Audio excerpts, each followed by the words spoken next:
Теңдессіз. Егер осы сипаттамаға сай келер бір адам болса, ол Гүлфайрус Ысмайылова. Совет кезінде шығармашылық одақтарға қабылдану кез келгенге бұйырмайтын бақ еді. Ал ол үш бірдей кинематографистер, театр өнері мен суретшілер одағының мүшесі болды.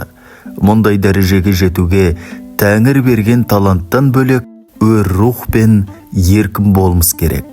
Осының бәрін бір бойына жиған Гүлфайрус тұтас ұлттың мақтанышына айналды. Десе де көз көргендер актрисалық, театр өнері һәм қылғалам шебері деген үш болмыс оның тұлғалық бейнесінің шегі емес екенін айтады. Ол жұбай, ана және әйел ретіндегі міндеттерін де мінсіз атқарған деседі. 1929 жылы 15 желтоқсанда дүниеге келген Гүлфайрус Ысмайылова суретке бала кезінен әуес болды. Соғыс кезінде суретші кілем тоқумен айналысқан. Әншілігі де бір төбе. Консерваторияда білім алған ол, вокал мен сурет өнерінің қайсысын серік етерге шешім қабылдамай ұзақ ойланады. Ақыры Әбілхан Қастеевтің «Бізде әнші көп, ал суретшілер жоқ» деген сөзі әсер етіп, Мәскеуге оқуға аттанады. Онымен жатақханада орын болмай, елге қайта оралуды ойлайды. Бағына қарай қазақ сұлуын Мосфильм киностудиясы байқап, «Алитет тауға барады» картинасында басты рөлді сомдауға шақырады. Содан кейінгі жылы Репин атындағы көркем сурет институтына оқуға түсіп, Ленинградқа аттанады. Сол жерде мәңгілік махаббаты, өмірлік жары Евгений Сидоркинмен танысады. Сұхбаттарының бірінде Ысмайылова «Өтінем, бізге бөлек қараудың қажеті жоқ. Біз егіздейміз. Есіміз үнемі қатар жазылсын» дейді. Алғашқы кездесуге жігіт дәл өзі түскен киноға шақырады. Мен оның суреттерін ұнатам. Оның өз ұлтына тым берілген болмысын. Ол Салтыков-Щедрин туған жердің перзенті, өз мәдениетін ессіз сүйетін. Өзіңіз білетіндей, аса талантты орыстың бәрі шығысқа құмар келеді. Римский-Корсаковты еске алыңыз, Шехрезаданы жаз демес пе? Сидоркинге ғашықтығымнан өзім қорықтым. Себебі суретші болсам деген арманым орындалмай қалама деген үрей болатын. Бірақ Женяның көздері, біз бір-бірімізді құлай сүйдік. Ленинград көшелерін таңға дейін аралайтынбыз. Қала сыртындағы мұражайларға бірге баратынбыз. Көрмелер, концерттер, балет. Пасха кезінде Александра Невскийге барып, Құдайға сыйынғандарын қарайтынбыз. Ол жердегі хор қандай еді?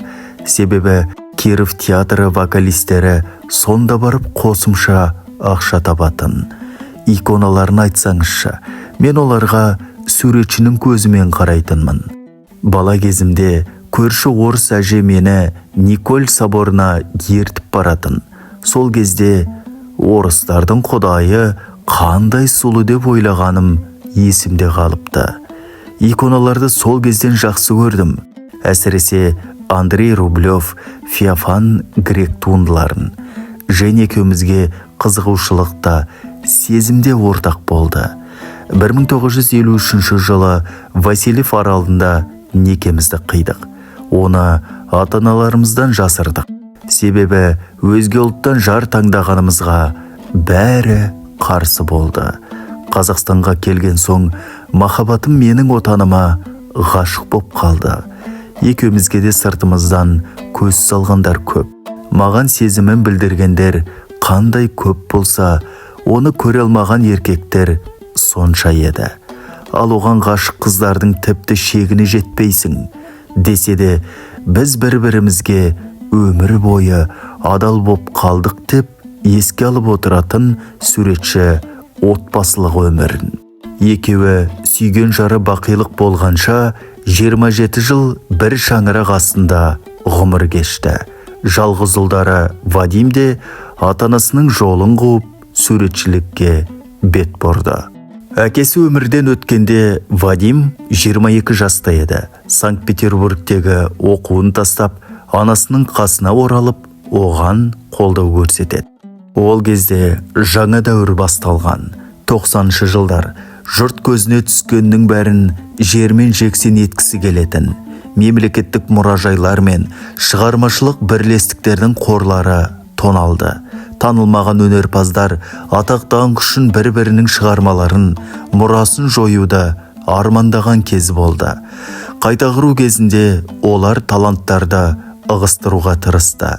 Менің ата-анамды көптеген әріптестері жек көрді, өйткені олар табысты болатын. Менің сұлу анам тәніне дендеген аурудан емес, осыдан көбірек зардап шекті. Сол кезде Қастеев атындағы мемлекеттік өнер мұражайына қазақ вальсі картинасын сатып алғысы келетінін айтып, бір ауқатты адам келген. Олар картина үшін бүкіл мұражай ғимаратын жөндеуге болатын сома ұсынды. Бірақ анам сатуға рұқсат бермеді. Мен оны халық үшін жаздым. Бірақ бұл біздің пікірімізбен санасқан бір ғана жағдай етін. Көбінесе рұқсатсыз сатылып жатқанын білдік. Бірақ ештеңе істей алмадық. Ол кезде кеңес өнері негізінен ТМД елдерінен вагондармен тасымалданатын.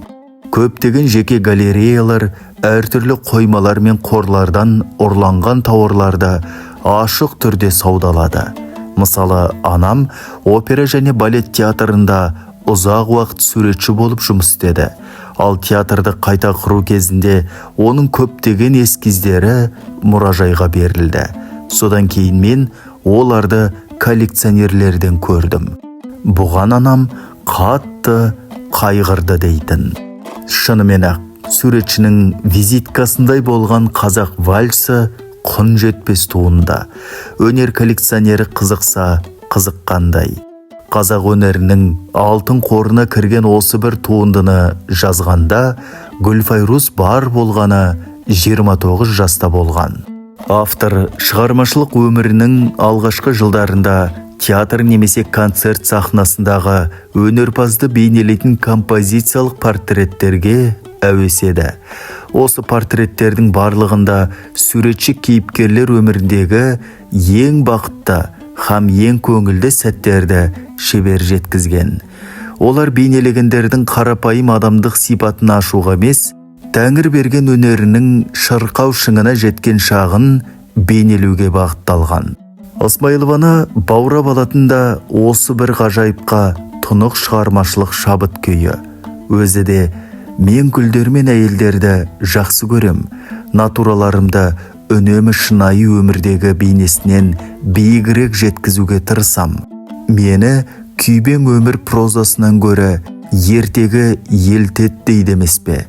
Дарынға, оның бүкіл кейіпкерді нұрландыратын нұрына басты назар аударылады.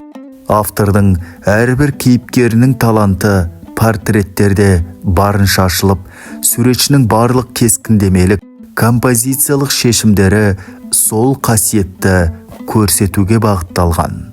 Композициялық портреттер циклы 1958 жылы салынған қазақ КСР халық әртісі Шара Жиенқұлованың қазақ вальсі аталатын портрет картинасымен басталады. Бейш аттығы, бойыңда бұлқынған өнер бақыты, суретші жазған Шара бейнесі дәл осы күйінде өмір сүреді. Шара музыкаға мойынсұнып, оның ырғағына еліте билейді кеп. Ритмикалық қимыл қозғалысының жылдамдығы жанданған сайын қос жанарындағы от лаулай түсетіндей. Бұл кенептің кескіндемесі өте сәнді. Сахнаның қараңғылығынан прожектор арқылы көрерменге жақындай түскен Шараның бет жүзі нұрлы бояумен көмкерілген. Бейшінің қызыл-сары жіптермен кестеленген қамзолы, күміс білезіктер мен әшекейлердің жылтыры, басындағы қауырсындардың әсемдігі кенепте өзара үйлесімді өріліп, көрерменге таңғаларлық әсер етеді. Шебер вальске тән қимыл қозғалыстарды суретте дәл жеткізе білген. Шараның мүсініне қарап, көрермен кейіпкердің қандай би орындауда бейнеленгеніне 1 минутқа да күмәнданбайды. Бұл жалынды вальс. Ал портреттік ұқсастықты осы кескіндеме жанрының мызғымас негізін тек сырт бейнесін көшірумен ғана емес, сонымен қатар өзге де түс, композиция сынды экспрессивті шешімдер арқылы жеткізген. Бір шар арқылы Гүлфайрус бар әйелге тән екі ұшты болмыс, яғни нәзіктік пен ішкі сарқылмас қуатты ашады. Бишінің өзі бұл кенепті көргенде, мені тарих осындай сұлу қалыпты есінде сақтап қалатын болды деп қуанышын жасырмаған екен.